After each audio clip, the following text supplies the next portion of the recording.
Hello students, welcome to railway and police আড্ডা 24/7 Bengali. আড্ডা 24/7 Bangla railway and পুলিশের official YouTube চ্যানেলে তোমাদের সকলকে স্বাগত জানাই। আশা করি সকলে ভালো আছে এবং সুস্থ আছে। সকলকে জয় গুরুদেব, জয় বড়মা। আগের দিন একটা ভিডিওতে আমি তোমাদের বলেছিলাম নতুন ভ্যাকেন্সি কবে আসতে পারে, কি আসতে পারে, এবং অর্থ দপ্তর যে সমস্ত বোর্ডকে নোটিশ পাঠিয়েছে সেটার একটা নোটিশ সহ আমি তোমাদের ভিডিও করে দিয়েছিলাম। তো আজকের ভিডিওতে আমরা জানবো, এবং কালকের ভিডিওতে এটাও বলেছিলাম যে কেস রিলেটেড আর একটা ভিডিও আমি বানাবো, তো এটা হচ্ছে সেই ভিডিও। তো কেস নিয়ে আপডেট, রেজাল্ট কবে আসবে এবং ওবিসি কেসে কি প্রভাব পড়বে, নতুন ভ্যাকেন্সি মানে রেজাল্টের উপর কি প্রভাব পড়তে পারে, সমস্তটা আপডেট থাকবে এই ভিডিওতে। তো সব আপডেট পেতে ভিডিওটাকে তোমার শেষ অবধি দেখতে হবে। আর যারা যারা চ্যানেলে নতুন দেখছো ভিডিওটা, আমার ভিডিও অবশ্যই করে চ্যানেলটা সাবস্ক্রাইব করো, পাশে থাকা বেল আইকনটা প্রেস করো, আর ভিডিওটাতে একটা লাইক করে দিও। দেখো এখানটায় কি বলছে যে 2011 সাল থেকে ইস্যু করা 1.69 কোটি 1,69,00,000 সার্টিফিকেট কিন্তু সরকারের নজরে। তো এই জায়গাটাতে কি বলা হয়েছে যে দুয়ারে সরকারের যে ক্যাম্পেইনটা ছিল ওখান থেকে প্রচুর পরিমাণে এসসি এসটি ওবিসি কার্ড কিন্তু বিলানো হয়েছে বা দেওয়া হয়েছে। তো এগুলো সরকার রিভেরিফিকেশনে পাঠাচ্ছে। তো রিভেরিফিকেশন আর রিভ্যালিডেশনটা কি, এটা পুরো ডিটেল একটা ভিডিওর মাধ্যমে আমি তোমাদের বলে দিয়েছি। যারা ভিডিওটা দেখোনি, জাস্ট এই চ্যানেলেরই হোম পেজে চলে যাবে, গিয়ে দেখবে আমার ভিডিওটা করা আছে, ভিডিওটা একবার চেক করে নাও। তাহলে এই হলো কেস। এবার আর এছাড়া এর হিয়ারিং কবে কি আছে না আছে পুরো কলকাতা হাইকোর্টের আমি সাইট থেকে তোমাদের দেখাবো, একটু ধৈর্য ধরে যাও, ঠিক আছে? আর সমস্ত অন্যান্য যে কেসগুলো ছিল সেগুলো কম্পাইল হয়ে একটা হয়ে গেছে, আর কিছু কেস তো উঠেও গেছে। কিছু জাতির নাম বাদ চলে গেছে, সেটা কোন জাতি কি রয়েছে, কাদের নাম রয়েছে সেটারও ডিটেল একটা ভিডিও কিন্তু আমার এই হোম পেজের যে ভিডিওটা তোমরা দেখবে রিভ্যালিডেশন না রিভেরিফিকেশন, ওটাতে করা আছে। এবার চলে আসছি police board. Police welfare board, বাংলার মুখ্যমন্ত্রী ঘোষণা করেছেন যে পুলিশ কল্যাণ বোর্ডটি ভেঙে দেওয়া হয়েছে, কারণ এটি রাজনৈতিক দলের শাখা গঠনে পরিণত হয়েছিল। কারণ এটা জনকল্যাণের থেকে বেশি নিজেদের কল্যাণে ব্যবহৃত হয়েছিল এই বোর্ডটা, সেই কারণে ওটা কিন্তু ভেঙে দিয়েছে। ঠিক আছে, এটা কবেকার আপডেট? এই আপডেটটা হচ্ছে গিয়ে গত 16ই মে, ঠিক আছে, সেটা উনি ভেঙে দিয়েছে। এবার তো পুলিশ বোর্ড যখন ভেঙে দিয়েছে, পুলিশ বোর্ড ভাঙলো, আর একটা জিনিস গঠন হয়েছে। এই যা কেস ছিল, যা কিছু যাবতীয় কিছুকে একবারে একদিনে মিটিয়ে দেওয়ার জন্য একটা দারুণ জিনিস গঠন করা হয়েছে সরকারের পক্ষ থেকে। সেটা হচ্ছে গিয়ে না নতুন প্যানেল। কলকাতা রাজ্য সরকার সোমবার তার আইন প্যানেলে গুরুত্বপূর্ণ পদে 5 জন প্রবীণ আইনজীবী মানে লয়ারকে কিন্তু নিযুক্ত করা হয়েছে, যাতে এই কেসের সমাধান অতি সত্বর হয়ে যায়। তো তাদের নাম কি? রাজদীপ মজুমদার, নীলাঞ্জন ভট্টাচার্য মহাশয়, দিব্যেন্দু নারায়ণ রায়, নন্দগোপাল, আর হচ্ছে গিয়ে কল্লোল মণ্ডল। তো এনারা থাকবেন হচ্ছে গিয়ে এই প্যানেলে। দেখো রাজ্য আইনি প্যানেলে 5 জন জ্যেষ্ঠ আইনজীবীকে নিয়োগ করা হয়েছে, মানে এদের এক্সপেরিয়েন্স কিন্তু সেই টপ লেভেলের। তো এনারা থাকছেন আগামী হিয়ারিং এ, ঠিক আছে? তো এবার ওবিসি কেসের নেক্সট হিয়ারিং কবে? তো এটা তোমরা অনেকে জানো 8 জুন। তো আমি তোমাদের একটু ডিটেল দেখিয়ে দিচ্ছি যে 8 জুনের সত্যতা বা অথেন্টিসিটি কি আছে। দেখো এটা হচ্ছে কলকাতা হাইকোর্ট অ্যাপিলেট সাইট। তো এইখানটায় তুমি চলে আসার পর এই যে পার্টি নেম, এখানটায় ক্লিক করবে, দেখবে এরকম একটা পেজ খুলবে, ঠিক আছে?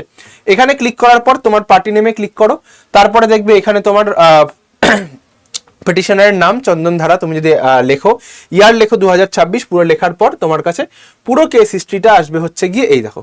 দিয়ে আমি এখানটায় ক্যাপচাটা দিয়ে দিচ্ছি C6BEW। দেখো যখনই ক্লিক করবে তোমার কাছে দেখো এরকম কেসগুলোর হিস্ট্রিটা চলে আসবে। দেখো 4টে কেস রয়েছে। এই যে প্রথম যেটা রয়েছে এটাতে ভিউ বাটনে ক্লিক করো, দেখো সব কেসগুলো কম্পাইল হয়ে গেছে। ফার্স্ট হিয়ারিং ডেট ছিল 21শে মে, তারপর একটা ফাইনাল যেটা রয়েছে নেক্সট হিয়ারিং ডেট 8ই জুন। তো এটা তুমি যদি চলে আসো, দিয়ে এই যে অর্ডার ডিটেলস এখানটায় ক্লিক করো, তোমার কাছে এই পেজটা খুলে যাবে, ঠিক আছে? তো এইগুলো হচ্ছে গিয়ে পুরো কেসের ডিটেল। ভাই পুরো কেসের ডিটেল সহ আমি তোমাকে দেখিয়ে দিলাম। যারা চেক করতে চাও এখানটায় গিয়ে পার্টি নেম বা তোমার কাছে যদি অ্যাডভোকেটের নাম দিয়ে তুমি চেক করে দেখতে পারো যে আমাদের পুরো কেসের হিস্ট্রি কি কি আছে এখানটাতে, ঠিক আছে? এবার চলে আসি হচ্ছে গিয়ে এর যে প্রভাব এই ওবিসি কেসের প্রভাব রেজাল্টের সঙ্গে কিভাবে কানেক্টেড? ওবিসি কেসের প্রভাব রেজাল্টের সঙ্গে কিভাবে কানেক্টেড? দেখো, আমি তোমাদের বলেছিলাম যে জুন মাসের প্রথম দিকে কিন্তু রেজাল্ট আসবে, ঠিক আছে? কেস মিটে যাবে, কিছু কেস তো উঠেও গেছে। 8ই জুন হচ্ছে আমার ফাইনাল হিয়ারিং রয়েছে। তো জুন মাসে রেজাল্ট আসার কিন্তু প্রবল সম্ভাবনা, এবং জুন মাসে রেজাল্ট আসবে। তো এবার ভাই, যদি জুন মাসে রেজাল্টটা না আসে, আবারও বলে দিচ্ছি, জুন মাসে রেজাল্টটা না আসে, তোমাদের ফাইনাল জয়েনিং এর কাজ মোটামুটি ওই আগস্টের আগে কিন্তু তোমাদের কমপ্লিট, জুলাই আগস্টের মধ্যে তোমাদের কিন্তু ফাইনাল জয়েনিং কমপ্লিট করানোর একটা প্রবল সম্ভাবনা রয়েছে। এবার যদি এটা না আসে, তাহলে কিন্তু ভাই আমি আড্ডা 24/7 এর পক্ষ থেকে সিএম এর দরবারে আমি কিন্তু ভিজিট করব। হয় সিএম এর দরবার, না হলে যে আমার কথাটা, মানে তোমাদের সকলের কথাটা মুখ্যমন্ত্রী মহাশয়ের কাছে পৌঁছে দিতে পারবে, সেরকম কোনো দরবারের দ্বারস্থ কিন্তু আমি হব। হ্যাঁ, এটাও বলছি, আন্দোলনেও আমি তোমাদের সাথে থাকবো প্রতিটা মুহূর্তে, এটা আমি কথা দিচ্ছি, ঠিক আছে? তো জুন মাসে রেজাল্ট, আমি এখনো বলছি এই মাসেই রেজাল্টটা আসবে। জুন মাসে আমার বলা ছিল 10 তারিখের মধ্যে, তো 8 তারিখে কেস মিটে গেলে আমি এখন সকলের থেকে ক্ষমা চেয়ে নিচ্ছি একবার ছোট করে, কারণ ডেটটা হয়তো একটু পিছিয়ে যাবে অল্প, কিন্তু জুন মাসের মধ্যে রেজাল্ট না বেরোলে আমরা কিন্তু সমস্ত রকম পদক্ষেপ নেব, এবং প্রশাসনের কাছ থেকে পারমিশন নিয়েই আমরা পথে নামবো, এবং সেই অভিযানে কিন্তু আমরা সফল হব। এই যে ছেলেমেয়ের ভবিষ্যৎ, যে 11,749, এই যে রিক্রুটমেন্টটা, এদের ভবিষ্যৎ কিন্তু বিফলে যাবে না, এদের সময়ের দাম কিন্তু বিফলে যাবে না। ভ্যাকেন্সি কিন্তু নতুন ভ্যাকেন্সি আসবে, এবং আগে এদের জয়েনিংটা হবে। ভাই দেখো, নতুন ভ্যাকেন্সি অবশ্যই আনতে হবে। তার কারণ একটাই, তার কারণ হচ্ছে গিয়ে যে গত 22শে মে ফিনান্স ডিপার্টমেন্টের তরফ থেকে কিন্তু একটা নোটিশ সমস্ত বোর্ডকে পাঠানো হয়েছে, যে 1 মে পর্যন্ত যত শূন্যপদ আছে তার ডিটেল এখানে সাবমিট করতে হবে, সেটা 3রা জুনের মধ্যে সাবমিট করতে হবে। তো এইটা সাবমিট হলো, এবার দেখা হবে কোন পদে নিয়োগ, কতগুলো আগে করা যায়। ধরে নাও কোনো পদে, কোনো বোর্ডে ভ্যাকেন্সি আছে হচ্ছে গিয়ে কোনো ডিপার্টমেন্টে 20,000, এবার বললো 20,000 এই মুহূর্তে নিয়োগ করা সম্ভব নয়, নিয়োগ করা হলো 8,000 বা 6,000 বা 12,000, ঠিক আছে? বাদ বাকিটা পরের বছর বা তারপরের বছর যে ভ্যাকেন্সিগুলো আসবে সেখানে অ্যাড হয়ে যাবে। ক্লিয়ার? তো এটা নিয়ে ডিটেল ভিডিও আমি আগে করে দিয়েছি, একবার ওই ভিডিওটা চেক করে নিতে পারো। এবার স্যার, তাহলে আমার এই যে ভ্যাকেন্সিটা কবে নাগাদ বেরোতে পারে? তো এটা আমি এখনো বলে আসছি যে সেপ্টেম্বর অক্টোবর নাগাদ নতুন ভ্যাকেন্সি কিন্তু আসতে পারে। নতুন ভ্যাকেন্সি দেখো, টোটাল শূন্যপদ আমি যদি 55,000ও বলি, 55,000 শূন্যপদও বলি, তো এখান থেকে এতটা কিন্তু রিক্রুটমেন্ট করা সম্ভব হবে না, এবং মাননীয় বলেছেন যে 20,000 শূন্যপদে পুজোর আগেই কিন্তু নিয়োগ করতে চলেছেন। তো পুজোর আগে এদের জয়েনিং তো দিয়ে দেবেই, এই যাদের রেজাল্ট পেন্ডিং রয়েছে এদের জয়েনিং দিয়ে দেবে, এবং নতুন বিজ্ঞপ্তি প্রকাশ করবে, ঠিক আছে? পুজোর আগে নতুনদের জয়েনিং কিন্তু সম্ভব নয়, পুরনোদের জয়েনিংটা হয়ে যাবে।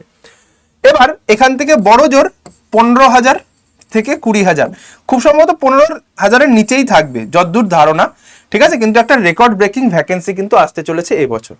তো এই ভ্যাকেন্সিতে যারা যারা নিজের নামটা সিকিউর করতে চাইছো, যারা চাইছো যে প্যানেলে আমার নামটা থাকুক, তারা কিন্তু এই গ্রুপটাতে, এখানে হোয়াটসঅ্যাপে হাই পাঠাও। হোয়াটসঅ্যাপে হাই পাঠালে দেখবে 4টে গ্রুপের লিঙ্ক যাবে। আমি তোমাদের কথা দিচ্ছি ভাই, ডব্লিউপির গ্রুপে যা অ্যাক্টিভিটি হয়, বাংলা থেকে 3,000+ সিলেকশন আমি দেবই, ঠিক আছে? বাংলা থেকে 3,000+ সিলেকশন আমি দেব। গ্রুপে যারা থাকে, ফুললি অ্যাক্টিভ ছেলে মেয়েরা থাকে, গুগল মিটে ক্লাসে এরা আসে, আমার কাছে পড়া দেয়। তুমি দেখে নাও তো বাংলার কোন ইনস্টিটিউট রাতের বেলা গুগল মিটে পড়া ধরে।